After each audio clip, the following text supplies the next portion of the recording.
up, everybody? Welcome back to Millennial Talk, and today we're going to be talking about adulthood and life experiences. I'm Mikel. I'm Dierra. I'm Maurice.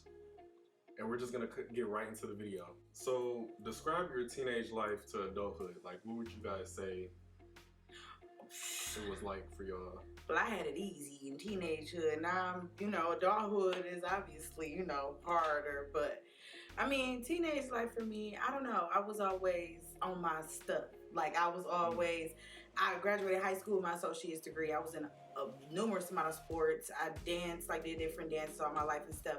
But I always had one foot out too, because I was so sheltered in a way. So, I did try to get out of under the comfort of my parents, the goody two shoe, and I, had to go out here and want to do this and that. But Right. Now, hey, I feel like I just did it all. So I'm just grinding. That's it. You gotta do it. You just have to do it. You gotta grind. So.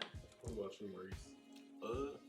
I say for me, so starting off early life, I was kind of more so sheltered. You can say that we had a lot. I ain't had to ask for much or nothing like that, but then some stuff happened in my life. My uncle, stuff happened with him, and then that kind of did a shift in my whole family. So it was more so leaning on my mom. She didn't have much, so that kind of instilled in me a work ethic when I was young. I started working when I was in the 6th grade when my uncle was under the table. So working that young and not wanting to ask my mom for nothing, that just instilled in me a work ethic. So now how I am, it also gave me some responsibility too. I don't want to ask her for nothing. I'm gonna go work for it so I can get my own stuff. I don't want to be a kid no more. So I was already thinking like that when I was 13. So I guess so from teenage to now, it's not much change. But from when I was young until teenage, I would say that was my big shift. I went from shelter, like Dierra was saying, and relying on everybody for everything. Exactly. I'm gonna do it myself. I don't want to ask nobody. Right. I think for me, it was more so it was just more of a dramatic change. Once you find your niche and what you want to do, and your family, relatives, friends, whatever, telling you go the practical route, and then you try to do basically what society's already doing. You get a decent 9-to-5 job and all that other type of stuff. So when I graduated, obviously y'all both know I went to Oakland. So I went there originally for medicine, and then once you start talking to your counselors and everything like that, they're like, do something that you feel like is gonna have an impact and that you're gonna be passionate about. So I was like, what? I'm passionate about film. I want to do communication. I want to be in media, stuff like that. So that's the route I chose. Obviously I'm still in school now, but it's all right. Right. But it just takes a certain type of person, a strong-willed person, to kind of get you to where you want to be and to push your own self to go forward, opposed to relying on people like y'all said. With me, my family was, I guess, primarily pushing me to be in the medical field because it's an easy-paying job, guaranteed a job. So that's just basically what it is. But for y'all, did y'all goals change? Getting to this point now? Definitely for me. So graduating. So high school, I'm thinking I want to go into business. I'm that's how I know they make money. I want to do finance. I want to do something on Wall Street. So I'm that's where the bread is. So I'm that's what I'm going to major in college. So my whole thing, what changed for me, I want to say probably my junior year. I still wound up pursuing finance, graduating with it, whatever. But my goals changed. I always loved movies. I always love watching them. I always love just writing down little notes or whatever. So I just gave writing a try, and then that's kind of when I hit you up, and that's when you first started doing your thing with Moonlight Films and all that. So that's how we started getting connected. But I just been ever since then. I've been interested in it. I used to Google actors, how they made it, everything, whatever. And then that just kind of trying to find my way that I can make it doing that. So yes, my goals changed. I wanted to when I was in high school. I wanted to do finance. I wanted to do business. But now I'm more so, I still want to kind of be able to make my own money and something. Right. But I do want to pursue being a creative. So filmmaking, right. All those things. So yeah. Well, I could say my goals didn't change.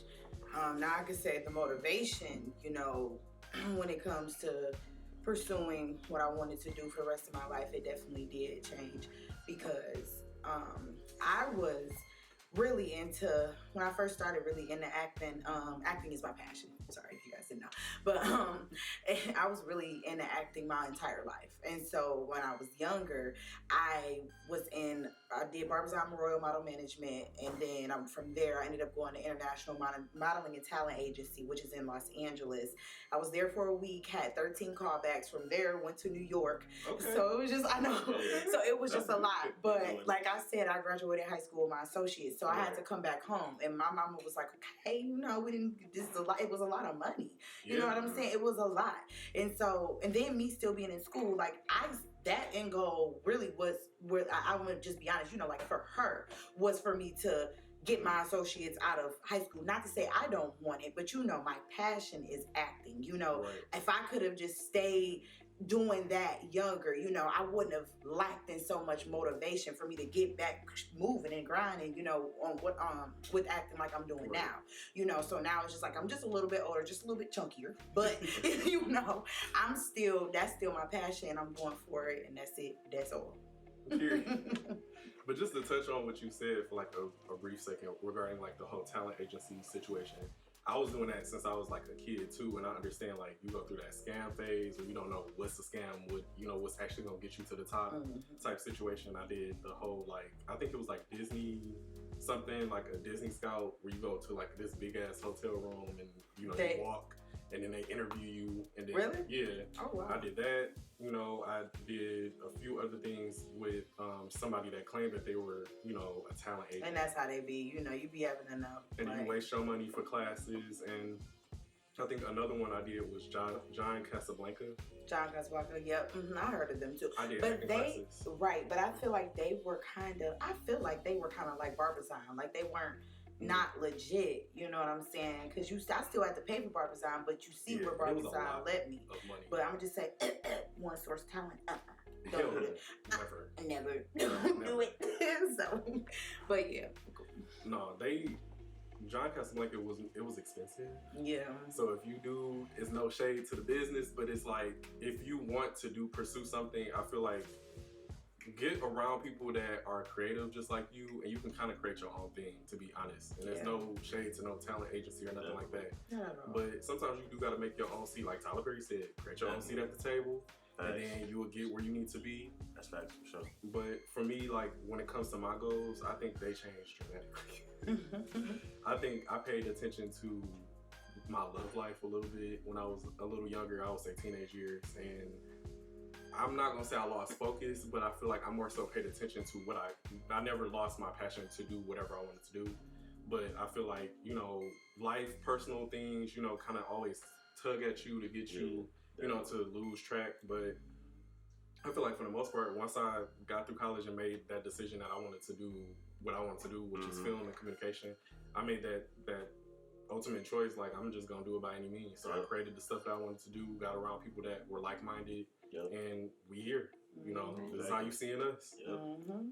But with all that being said, with us being young adults, we kind of go through this phase of like depression and like mental health, and we don't like to talk about it. And us being Black, it's kind of like, just pray for it, baby. You got it. Just pray for it. You all good. But how do y'all feel about that? Water. Yeah, get some oil. Get her baby some warm water. No, seriously. But I guess I'm gonna just be 100%, 205,000 honest right now. I mean, because this was just brought upon me, and I'm just gonna do it, And I've never been this blatantly honest, but I'm just gonna say it right now. Okay, I'm done, y'all. But no, for real. No, for real though. So I dealt with depression, anxiety, like major, big time.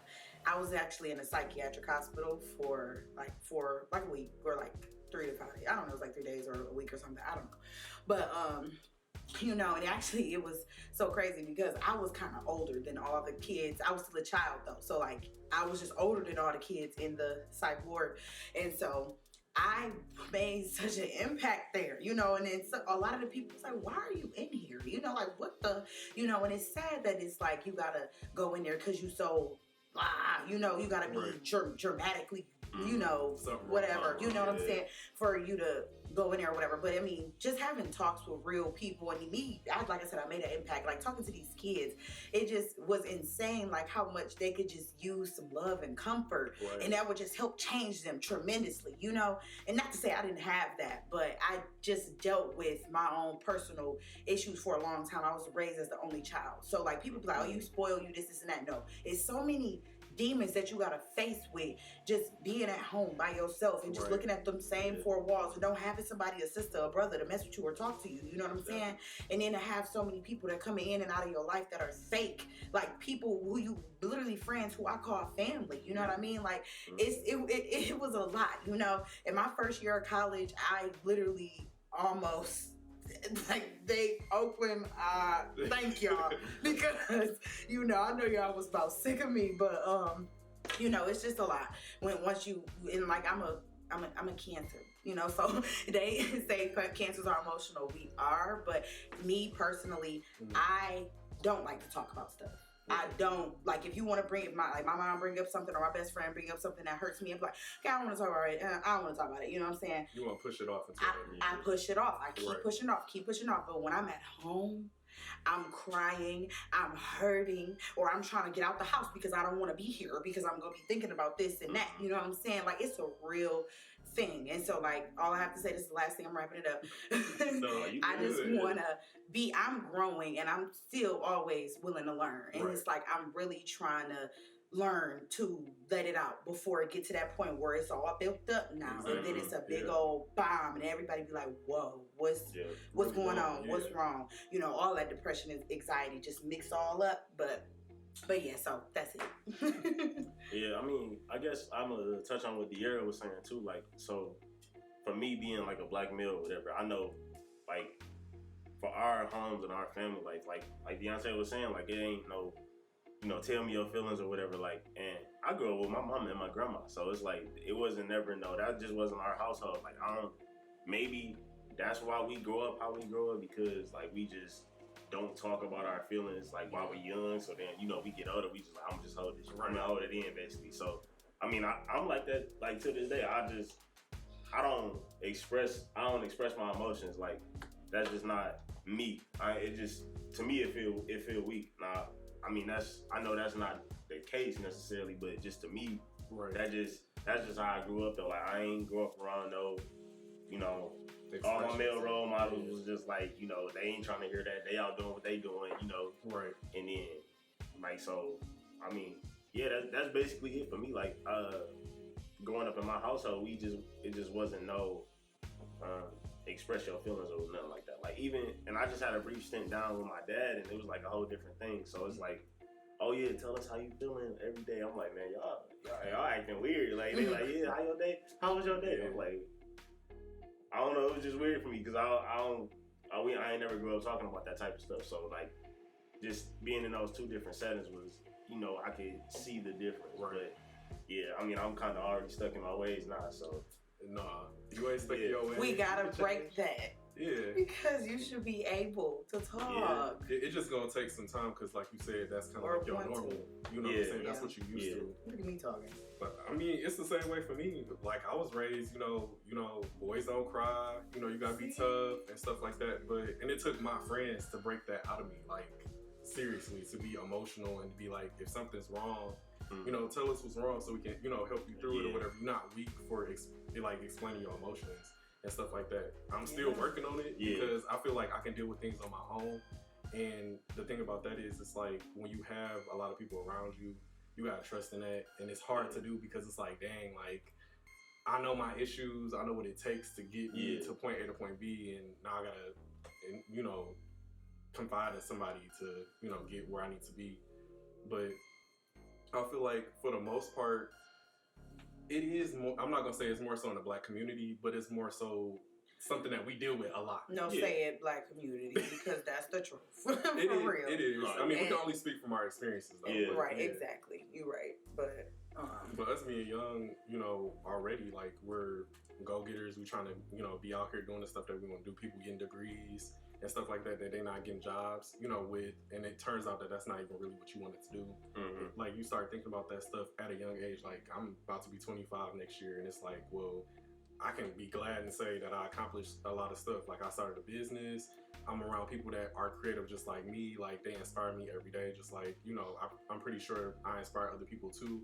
And it just takes a level of confidence to get you to where you need to be.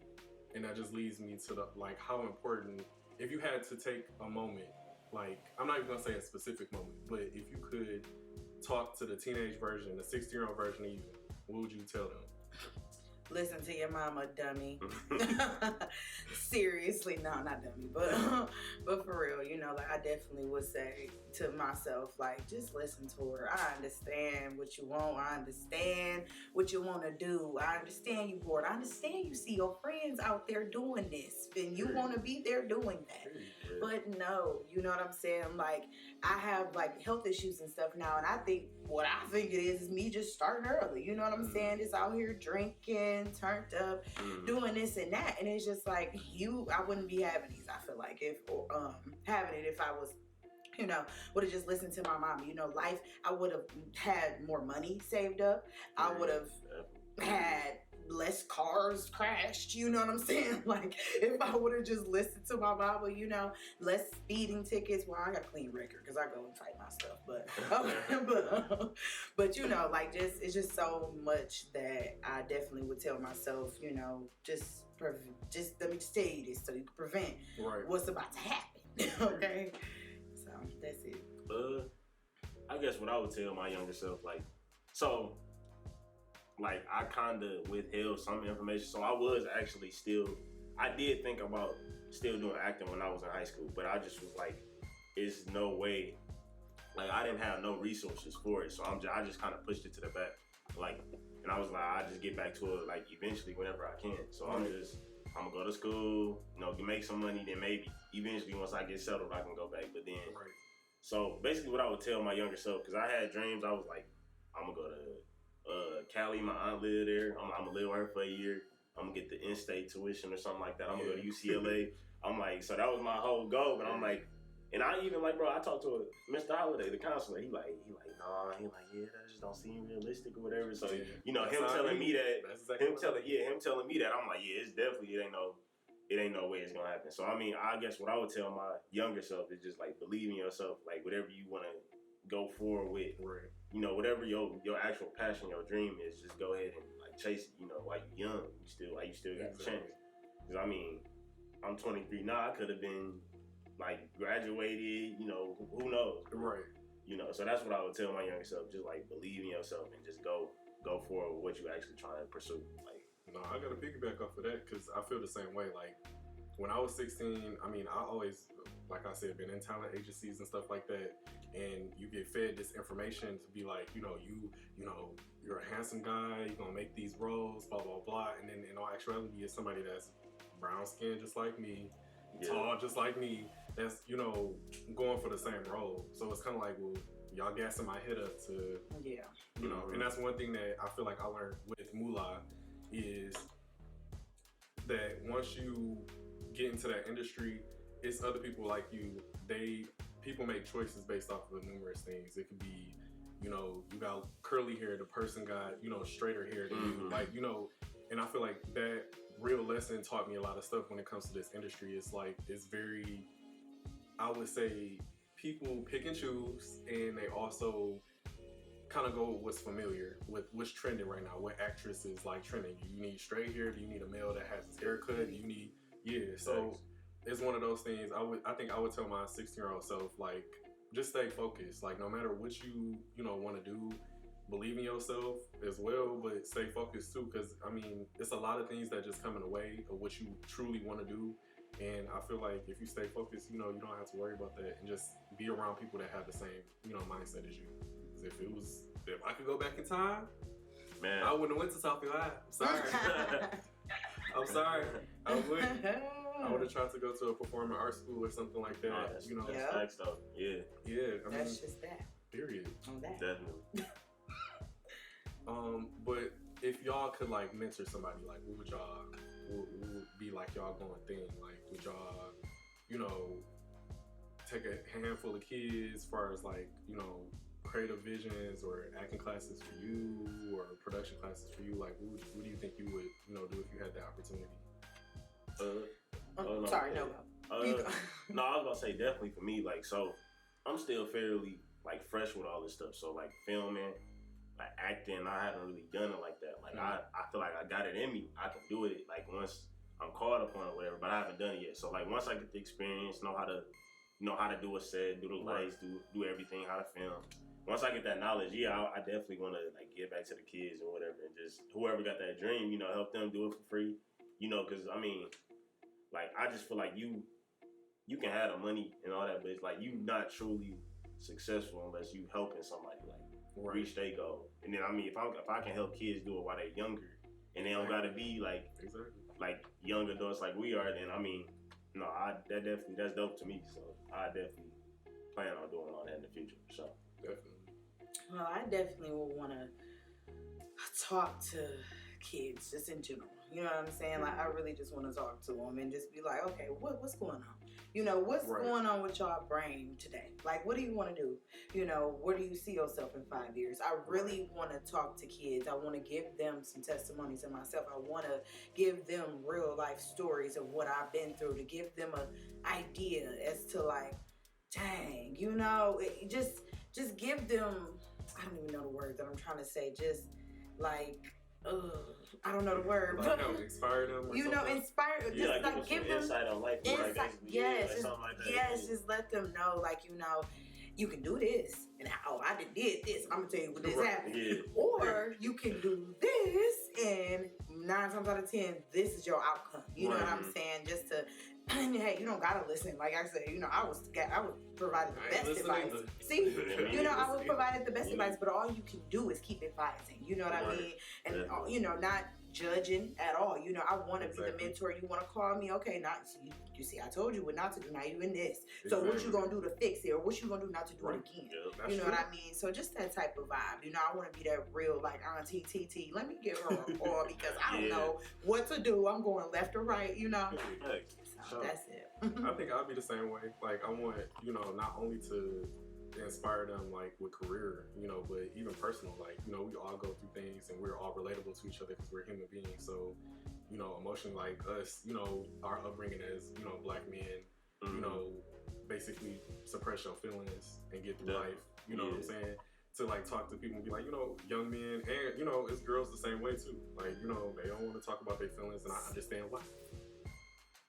You the prime example. Exactly. No, that's for sure. But I can't stand it. They're like, what's wrong with you? Why don't you want to talk? I just don't want to talk about it. I mean, and it's hard. Like, I ain't gonna lie. I've been watching a lot of Yama. Really? I ain't gonna lie. Really? You know, in order to heal yourself, you do have to, like, accept healing, though. Like, you have to really, truly envision that this is what you want to do. And the more that you focus on that, I feel like the healing process gets easier. And I feel like with me, like once I started paying attention to Yana, I gotta, you know, she got me together. I ain't gonna lie. So you in your life coach mode. Yeah, because I feel like, you know, it's important for us to not accept certain things, and it's okay for us to make choices to not accept things. Like if you don't like what somebody's doing to you, you don't have to accept that. Oh no, you turn down that permission and be like, you know what, I don't give you permission to disrespect me, or whatever, blah blah blah. But I feel like you should definitely open up, and it starts with, you know, expressing your feelings. Like it's a lot. I ain't gonna lie, it is, because even with me, I turn into like just a ball of just emotion, and I don't like it at all. I really don't. Yeah. Multiple. It's a lot. I'll be here. I'm with you. Ooh. You be thinking like, who's gonna answer the phone? Like if I'm just messed up, like you know what I'm saying? Toe up from the floor. Mental breakdown, depression, all that type of stuff. Like I feel like that's just a lot of stuff that we go through at this age. Like we want somebody to kind of like plan out this perfect path for us. And we got to realize like we have to plan it out. Like, you know, whatever decisions you make impact you, you know, 10 years from now, so 20 years from now. But now, with life in general, where we're at now, what do you guys got going on? Well, I'm just playing. Did I hit you with my brain? No. Okay, I'm so sorry. 30 inches. Yeah. This is a little lengthy. You almost hit me though. I'm Like, no, I'll talk. I'm just playing. But nah, so I'm definitely in the works of pursuing my acting career. I have a meeting with New York Film Academy on Tuesday. Oh, That's I can dope. say that, yeah. So I'm trying. They have a 1 and a 2 year conservatory program where I don't have to go back and get my master's degree because I'm not really trying to go back. I'm not really trying to go back. Period. So, but and this is more film based, So like I literally the first week we're filming. Like we're literally filming, and they have 3 locations, which is in New York, South Beach, and LA, and that's the one that I'm trying to be at. And I want to do the 1 year conservatory, but okay, so scratch that. I'm working a full-time job. I'm tired, okay, and I'm saving and I'm stacking up my money, and this is why, this is like I just been stagnant. I feel like when it comes to my I've been working in Detroit Moolah Films, period, on the Tell them about Fakers. Oh, Fakers, yes. Y'all. So, my first movie is a supporting role. I'm in. Well, it's actually a 4-part miniseries now on Vimeo. Just call me and I can send y'all the link. I'm just playing, y'all. But it's called Fakers and it's on Vimeo. All you have to type in Google is Vimeo, and then you'll sign up an account and you just type in Fakers, and then you'll have the option about all 4 episodes for $14.99, I think, or you can do $14.99 now because it was like 1 episode each. You might still do that, but I'm in the 2nd and 3rd episode, and my name. Just watch it. Just watch it. But yeah, so that Moolah Films, shout out to y'all. I did the acting classes and I've been grinding ever since, getting back on my feet with my acting and everything. And I got a couple projects, I'm just trying to be out here, y'all. I'm really trying to get up out here. But so after I'm really trying to do the New York Film Academy in Los Angeles, and from there I want to reside in Atlanta with an agency who I hope wants me. So I want to I want to reside in Atlanta. That's why I'm really stacking up my money. My job, let me tell you, I love the money, but the hours, it's like acting, you can work a whole 24 hours with acting. Yeah. And be tired, we're out. But guess what? That's my passion. Exactly. So I don't care if we working sun up to sundown and I can't go to sleep. I love acting, Get you some Starbucks. Okay, let me tell you, a couple Red Bulls and you good to go. But yeah, so that's all I'm doing right now. Well, that's what I'm doing. I'm trying to get up out of here. I really want to get out of Michigan. That is my goal, to work out, get out of here. You don't even know. So for me, I'm gonna be in one of the Millennial Vision's next upcoming short films.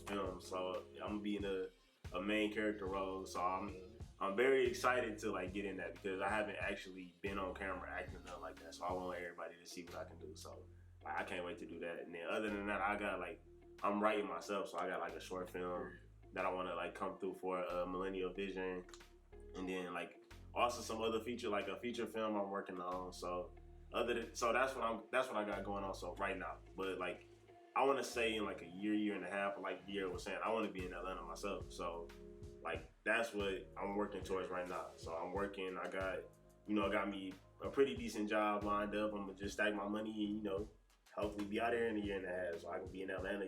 Actually, not hopefully, making the moves. So that's what's going on with me right now. Same thing with me. I hate to be, on board the Atlanta train, but that's where I'm trying to be too in a year. Seriously, once I graduate from college, which is going to be in April of next year. Period. Period. It's been a long time, okay? I took a 2-year sabbatical. It took me a while, y'all, but that's really where I want to be. I want to be able to be around other creatives, create stuff, expand my business, and then also get into the acting game again, because I feel like I've been a little bit more so too much behind the camera, and I'm trying to bring myself back in front of the camera. We all have potential, and I feel like I've been taking a little rest, period. But, I'm about to come back out with it. Back in the game. Period. So I do want to give a shout out to Moolah Films because I did take their acting class as well.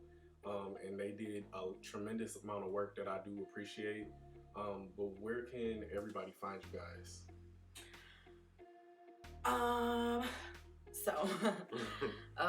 My Instagram is Dierra _Adawn, D as in Diana, I-E as in Edward, R-R-A. I'm sorry, y'all. I didn't got used to this job, okay? Dierra _Adawn, A-D-A-W-N. And I have a YouTube channel of my own, Adawn's World. And that's A_D-A-W-N-S World. Snapchat, yeah, we don't remember that. But Facebook, Dierra Lewis, Dierra-Lewis. On them. All right, and then for me, Facebook, you can find me at Maurice Jackson. Instagram, you can find me at 2_MDJ. And then Twitter, you can find me at 4_MJ. Yes, I love my initials. That's it. And you can always find me at Pharaoh.kel on Instagram, and on Facebook it's Mikel Adams. And make sure to follow our business page, Millennialvisione, on Instagram. And I think that's a wrap, guys. All right. See y'all next video. Hey.